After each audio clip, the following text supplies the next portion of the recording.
جماعة، اوعوا تستهونوا بالساعة دي. الساعة اللي هي آخر ساعة في يوم الجمعة في ال10 الأواخر من رمضان. الساعة دي أغلى ساعة في اليوم، وكمان عندنا النهاردة ممكن تكون أغلى ليلة في السنة كلها. ليلة 27 هي الليلة المرجحة، وبرأي أغلبية العلماء إن هي تكون ليلة القدر.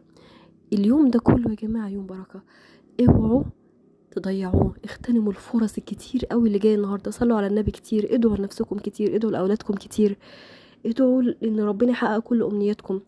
ادعوا كتير قوي: اللهم انك عفو تحب العفو فاعف عنا وعن امه محمد جميعا يا رب.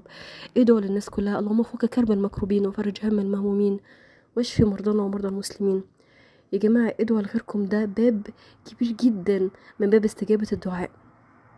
ادعوا، ما توقفوش دعاء، ما تشغلوش دماغكم بحاجات كتيره قوي في دنيتنا ممكن تلهينا.